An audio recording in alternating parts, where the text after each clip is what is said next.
Hello అండి, welcome to ఇంట్రెస్ట్లు by రాజీ. ఈరోజు దేవీ నవరాత్రుల కోసం అమ్మవారికి పెట్టే ప్రసాదాలు 9 రకాల్లో ఒక 5 రకాలు చూపిస్తున్నానండి ఈ వీడియోలో. ఫస్ట్ రోజు మనం కట్ పొంగల్ పెడతాము అమ్మవారికి ప్రసాదంగా. దానికోసం 1/2 కప్పు బియ్యము ఇంకా 1/2 కప్పు పెసరపప్పు తీసుకోవాలండి. రెండు కలిపి 1 కప్పు తీసుకోవాలి. దీన్ని శుభ్రంగా క్లీన్ చేసుకోవాలి. ఇలా క్లీన్ చేసుకున్న దానిలో 5 కప్పుల నీళ్లు వేసుకోవాలండి. 1 కప్పు బియ్యము పెసరపప్పు కలిపి 1 కప్పు అయింది కదండి. 5 కప్పుల నీళ్లు వేసుకొని అరగంట సోక్ చేసుకున్న తర్వాత కొంచెం జీలకర్ర, 1/2 స్పూన్ మిరియాలు, చిటికెడు పసుపు వేసి కుక్ చేసుకోవాలి. రుచికి సరిపడా సాల్ట్ వేసుకోవాలి. ఇవన్నీ వేసుకొని ఒక 1/2 అవర్ సోక్ చేసుకున్న తర్వాత కుక్ చేసుకోవాలి. అప్పుడే మనకి రైస్ మంచిగా కుక్ అవుతుంది. 5 విజిల్స్ వరకు కుక్ చేసుకోవాలి. 5 విజిల్స్ కుక్ చేసుకున్న తర్వాత చూడండి మంచిగా కుక్ అయిపోయింది. నాకు ఈ కన్సిస్టెన్సీ ఉంది. తాలింపు వేసేసుకుంటున్నాను. దీనిలో 2 స్పూన్ల నూనె ఇంకా 2 స్పూన్ల నెయ్యి వేసుకుంటున్నాను. కరిగిన నెయ్యి అయితే మనకి 3 స్పూన్స్ వరకు వస్తుందండి. ఇది కొంచెం వేడైన తర్వాత ఇందులో 1 స్పూన్ జీలకర్ర ఇంకా 2 ఎండుమిర్చి వేసుకొని మిక్స్ చేసుకుంటున్నాను. ఇది కొంచెం ఫ్రై అవ్వాలి. తరువాత ఇందులో పచ్చిమిర్చి చీలికలు వేసుకుంటున్నాను. తరువాత అల్లం ముక్కలు వేసుకుంటున్నానండి. చిన్నగా కట్ చేసుకున్న అల్లం ముక్కలు వేసుకొని ఫ్రై చేసుకుంటున్నాను. తర్వాత పచ్చి కొబ్బరి ముక్కలు వేసుకుంటున్నానండి. పొంగల్లో పచ్చి కొబ్బరి చాలా బాగుంటుంది. జీడిపప్పు వేసుకొని గోల్డెన్ బ్రౌన్ వరకు ఫ్రై చేసుకోవాలి. గోల్డెన్ బ్రౌన్ వరకు ఫ్రై అయిన తర్వాత జీడిపప్పు, దీనిలో 1/2 స్పూన్ మిరియాల పొడి వేసుకున్నాను. మిరియాల పొడి ఘాటు ఎక్కువ కావాలనుకున్న వాళ్ళు 1/2 స్పూన్ వేసుకోవచ్చు. తర్వాత 1/2 స్పూన్ ఇంగువ వేసుకున్నాను. ఇది మొత్తం కలిపేసుకొని మనం ముందుగా ఉడికించుకున్న పెసరపప్పు రైస్ మిక్సర్లోకి వేసేసుకోవాలి. ఒకసారి మిక్స్ చేసేసుకోవాలండి. అంతేనండి, కట్ పొంగల్ రెడీ అయిపోయింది. మొదటి రోజు అమ్మవారికి పెట్టే ప్రసాదం కట్ పొంగలి రెడీ అయిపోయింది. ఈ కన్సిస్టెన్సీ ఉంటేనే కట్ పొంగల్ బాగుంటుందండి. తర్వాత తిక్కుగా అయిపోతుంది.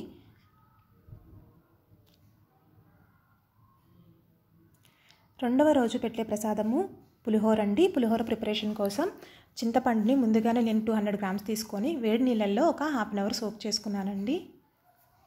ఇది మొత్తం మనం మిక్సీ జార్లో వేసుకొని పేస్ట్లా చేసుకోవాలి.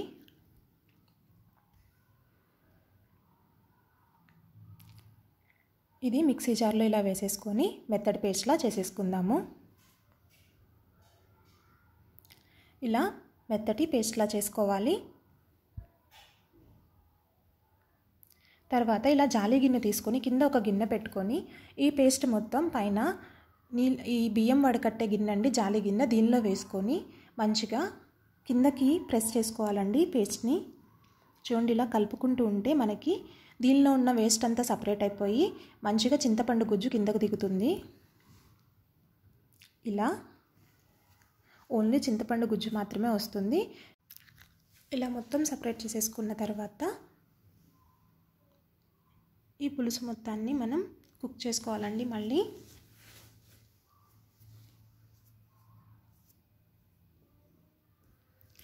ఇలా మనం తీసుకున్న చింతపండు గుజ్జులో పచ్చిమిర్చిని ఇలా చీలికల మధ్యలో ఒక చీలిక పెట్టుకొని నేను 10 నుంచి 15 పచ్చిమిర్చి వేసుకుంటున్నానండి.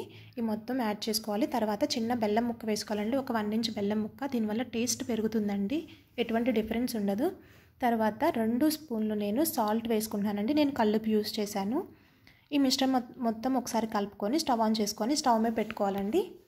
లో ఫ్లేమ్లో పెట్టుకొని మధ్యలో కలుపుకుంటూ కుక్ చేసుకోవాలి. మనకి పచ్చిమిర్చి డార్క్ షేడ్ ఉంది కదండి, అది లైట్ అయ్యేంత వరకు కుక్ చేసుకోవాలి.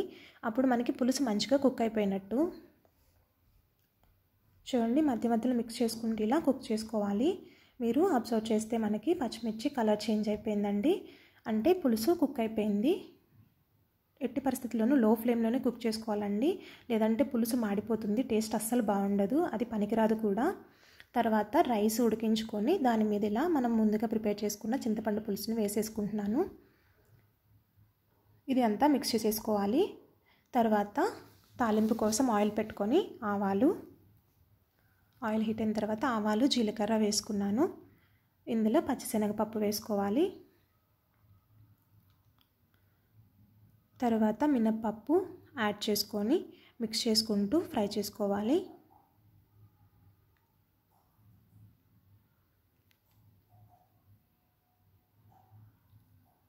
పప్పులు ఫ్రై అవ్వాలండి, కొంచెం గోల్డెన్ బ్రౌన్ వరకు ఫ్రై అవ్వాలి.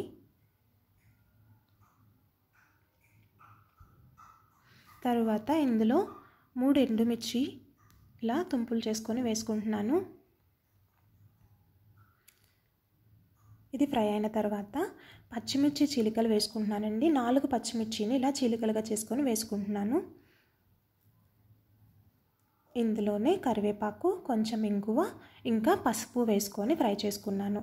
నేను పల్లీలు ముందుగానే ఫ్రై చేసి పెట్టుకున్నానండి, రైస్లో వేసుకున్నాను. దానిపైన పోపు మొత్తం, తాలింపు మొత్తం వేసుకొని మిక్స్ చేసుకోవాలండి. మనం పులుసు కలుపుకున్న తర్వాత సాల్ట్ సరిపోకపోతే సాల్ట్ యాడ్ చేసుకోవాలండి. పులుసులో మనం ఉడికించుకునేప్పుడు వేసుకున్న సాల్టే సరిపోదండి, కొంచెం వేసుకొని అడ్జస్ట్ చేసుకోవచ్చు. చూడండి, మొత్తం ఇలా మిక్స్ చేసేసుకోవాలి. చింతపండు పులిహోర రెడీ అయిపోయింది. ఇదే అమ్మవారికి 2వ రోజు ప్రసాదంగా పెడతారండి చింతపండు పులిహోర. తర్వాత 3వ రోజు ప్రసాదంగా కొబ్బరన్నం పెడతారండి. దానికోసం ఒక కొబ్బరికాయని ఇలా ముక్కలుగా చేసుకొని మిక్సీ పట్టుకుంటున్నాను. కొబ్బరిపాలు తీసుకోవాలండి. ఇలా మెత్తడి పేస్ట్లా మిక్సీ పట్టుకొని దానిలోంచి పాలను తీసుకోవాలి. కొబ్బరిపాలు ఇలా ప్రిపేర్ చేసుకోవాలి. మొత్తం కొబ్బరిపాలు తీసేసుకున్న తర్వాత చిక్కటి పాలు తీసుకోవాలండి. నేను ఒక 2 గ్లాసుల రైస్కి 1కి 2 చొప్పున కొబ్బరిపాలు పోసి కుక్ చేస్తున్నానండి. చూడండి, ఇలా కొబ్బరిపాలు పోసి అన్నం రెడీ చేసుకున్నాను. దీనికోసం తాలింపు వేసుకున్నానండి. కళాయి పెట్టుకొని ఇందులో 3 స్పూన్ల నూనె ఇంకా నెయ్యి వేసుకుంటున్నాను. నెయ్యి కూడా 3 స్పూన్లు వేసుకున్నానండి. ఇది కొంచెం వేడైన తర్వాత పల్లీలు ఇంకా జీడిపప్పుని, వేరుశనగపప్పు ఇంకా జీడిపప్పుని గోల్డెన్ బ్రౌన్ వరకు ఫ్రై చేసుకోవాలి. చూడండి, ఇలా ఫ్రై చేసి పక్కన పెట్టుకోవాలి. అదే ఆయిల్లో తాలింపు వేసుకోవాలి. ఆవాలు, జీలకర్ర, పచ్చిశనగపప్పు ఇంకా మినప్పప్పు,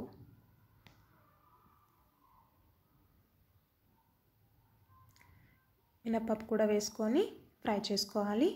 ఇవి కొంచెం ఫ్రై అయిన తర్వాత సన్నగా తరిగిన అల్లం ముక్కలు ఇంకా ఎండుమిర్చి వేసుకొని ఫ్రై చేసుకోవాలి. ఇందులోనే పచ్చిమిర్చి చీలికలు అండి, 2 పచ్చిమిర్చి చీలికలు వేసుకుంటున్నాను. వీటిని కూడా మంచిగా ఫ్రై చేసుకుందాము. తర్వాత కరివేపాకు యాడ్ చేసుకోవాలి. ఇది కొంచెం ఫ్రై అయిన తర్వాత మనం పచ్చి కొబ్బరిని ఇలా తురుము పట్టుకోవాలండి, మిక్సీ పట్టేసుకోవాలి. పైన ఉన్న నల్లటి లేయర్ తీసేసి నేను ఇలా మిక్సీ పట్టుకున్నాను.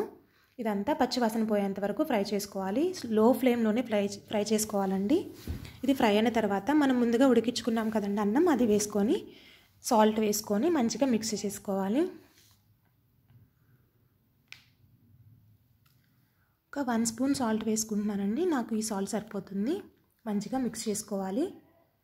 మిక్స్ చేసుకున్న తర్వాత ముందుగా ఫ్రై చేసుకున్నాం కదండి జీడిపప్పు ఇంకా పల్లీలు, అవి వేసుకొని మిక్స్ చేసేసుకోవడమే. కొబ్బరన్నం రెడీ అయిపోయింది. 3వ రోజు ప్రసాదంగా అమ్మవారికి ఇలా కొబ్బరన్నం పెడతారండి.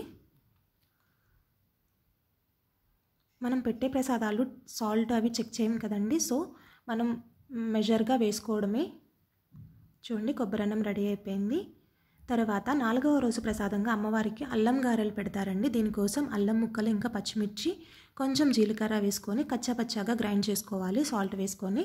తర్వాత అందులో మనం ముందుగా సోక్ చేసి పెట్టుకున్న మినప్పప్పు వేసుకొని కొంచెం వాటర్ అండి, అంటే చల్లటి వాటర్ లైట్గా వేసుకుంటూ గ్రైండ్ చేసుకుంటే గారెలు లోపల ఫ్లఫీగా వస్తాయి, పైన క్రిస్పీగా వస్తాయండి. అంటే చల్లటి వాటర్ అంటే ఫ్రిడ్జ్లో పెట్టిన వాటర్ అయినా యాడ్ చేసుకోవచ్చు. చూడండి, ఇలా మంచిగా మినప్పప్పుని గ్రైండ్ చేసుకోవాలి. ఇలా బీట్ చేయడం వల్ల ఫ్లఫీగా వస్తాయండి గారెలు. ఇందులో కొంచెం కరివేపాకు వేసుకొని గారెలు వేసేసుకోవడమే.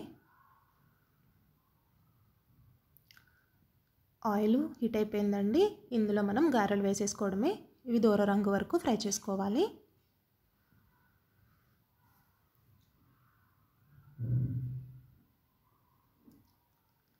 కూల్ వాటర్ యాడ్ చేసుకోవడం వల్ల గారెలు మనకి ఫ్లఫీగా ఇంకా క్రిస్పీగా వస్తాయండి. ఇది ఒక చిన్న టిప్పు.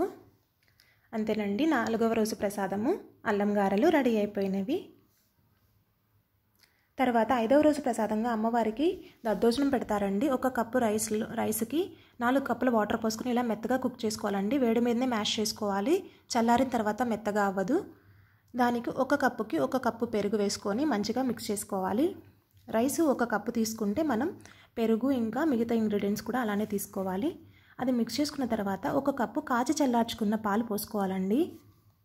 ఇలా మిక్స్ చేసుకున్న తర్వాత సాల్ట్ వేసుకొని మొత్తం మిక్స్ చేసేసుకోవాలి. ఇప్పుడు దీనికి తాలింపు వేసుకోవాలండి. కొంచెం నెయ్యి వేసుకుంటున్నాను. నేను 4 స్పూన్ల నెయ్యి వేసుకున్నాను. నెయ్యి హీట్ అయిన తర్వాత ఆవాలు, జీలకర్ర, ఇంకా పచ్చిశనగపప్పు, కొంచెం మినప్పప్పు వేసుకొని ఫ్రై చేసుకోవాలి. పప్పులు గోల్డెన్ బ్రౌన్ అయిన తర్వాత ఇందులో చిన్నగా స్లైసెస్గా చేసుకున్న అల్లం ముక్కలు, ఇంకా ఎండుమిర్చి 2 ఎండుమిర్చి తునుకులు వేసుకుంటున్నాను. తర్వాత పచ్చిమిర్చి చీలికలు వేసుకున్నాను, 2 పచ్చిమిర్చి చీలికలు. ఇవి కొంచెం ఫ్రై అయిపోవాలి. తర్వాత కరివేపాకు, ఇంకా ఇంగువ, 1/2 స్పూన్ ఇంగువ వేసుకొని మిక్స్ చేసుకోవడమేనండి. మిక్స్ చేసుకున్న తర్వాత ఇందులో జీడిపప్పులు వేసుకుంటున్నాను. ఇవి కొంచెం ఫ్రై అవ్వాలి. ఫ్రై అయిన తర్వాత స్టవ్ ఆఫ్ చేసేసుకొని కొంచెం చల్లారిన తర్వాత దద్దోజనంలో మిక్స్ చేసుకోవాలండి. మనం తాలింపు కొంచెం చల్లారిన తర్వాత దద్దోజనంలో మిక్స్ చేసేసుకోవడమే. పెరుగు అన్నం కలుపుకున్నాం కదండి, అందులో ఇలా మిక్స్ చేసేసుకోవడమే. అమ్మవారికి పెట్టే 5వ రోజు ప్రసాదము దద్దోజనం కూడా రెడీ అయిపోయింది. ఇవి బెజవాడ కనకదుర్గమ్మకి పెట్టే ప్రసాదాలండి. ఇలానే చేస్తారు. మీకు కనుక నా వీడియో నచ్చినట్లయితే please like, share and subscribe my channel అండి. Thanks for watching.